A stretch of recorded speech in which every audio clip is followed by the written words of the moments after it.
26 பொறுத்த வரைக்கும் மோடியுடைய ஸ்டாண்ட் என்ன சார் இதுல? தமிழ்நாடு எலக்ஷன் அவர் எப்படி பார்க்கிறாரு? எங்களை பொறுத்தளவுல 2029 தான் முக்கியம். 29ல மோடிக்கு இங்க 25 சீட்டாவது ஜெயிக்கணும். ம். மோடி தலைமையில 1 to 1 கொண்டு வந்து இங்க திமுக காங்கிரஸை தோக்கடிக்கணும். இப்ப 3 சீஃப் மினிஸ்டர் கேண்டிடேட் உறுதியா தெரியுது களத்துக்குள்ள. எடப்பாடி சிஎம்ல காம்ப்ரமைஸ் ஆக மாட்டாரு. சீமான் இன்னைக்கு கூட அடிக்காரு. பரந்தூர் கிளாம்பாக்கெல்லாம் அதிமுக தான் காரணம் இருக்கிறாரு. விஜய் சிஎம் கேண்டிடேட் தான் அந்தஸ்து கொடுக்குறேன். பட் பரந்தூரையும் கிளாம்பாக்கமும் அதிமுக தான் காரணம்னு சொல்லாத பார்க்கும் போது எடப்பாடி சபார்டினேட்டா போகக்கூடிய ஒரு ஆப்ஷனையும் விஜய் வச்சிருக்கிறாருன்னு என் மேல அவர் மேல ஒரு சந்தேகம் வருது.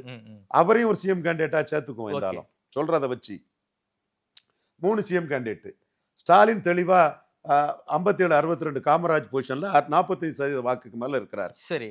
புதுசா வரக்கூடிய சக்திகளால தோத்து போன சக்திகள் தான் பலகீனப்படும். ஸ்டாலின் பலகீனப்பட போறதில்லை இவரு விஜயால.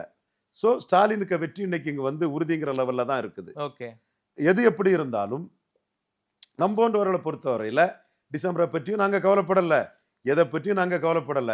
29 மோடி தலைமையில தோத்து போனவங்க எல்லாம் ஒன்னா சேர்ந்து, 98ல தோத்து போனவங்க எல்லாம் ஒன்னா சேர்ந்து வாஜ்பாய் தலைமையில 30 சீட்டு ஜெயித்தமில்ல, அதே மாதிரி தோத்து போனவங்க எல்லாம் ஒன்னா சேர்த்து சிஎம் கேண்டிடேட்ல காம்ப்ரமைஸ் ஆக முடியாதவங்க எல்லாம் ஒன்னா சேர்த்து மோடி தலைமையில தமிழ்நாட்டுக்குள்ள கணிசமான எம்பி சீட்டை ஜெயிக்கிறதா ரவீந்திரன் துரைசாமிக்கு நோக்கம், எண்ணம், செயல்பாடு. வெளிப்படையா தான் சொல்றேன்.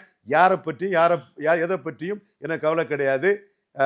டாம் டிக்கன் ஹரியை பற்றியெல்லாம் நான் கவலைப்பட மாட்டேன். குப்பஞ்சுப்பனை பற்றியெல்லாம் கவலைப்பட மாட்டேன். மோடிக்காக இதுதான் எங்க வீகம். மோடிக்கிட்டே இதைத்தான் நாங்க சொல்றோம். Okay sir. 2020 இதை தாண்டி ஸ்டாலின் தோற்கடிக்கப்பட முடியாதவர் அல்ல.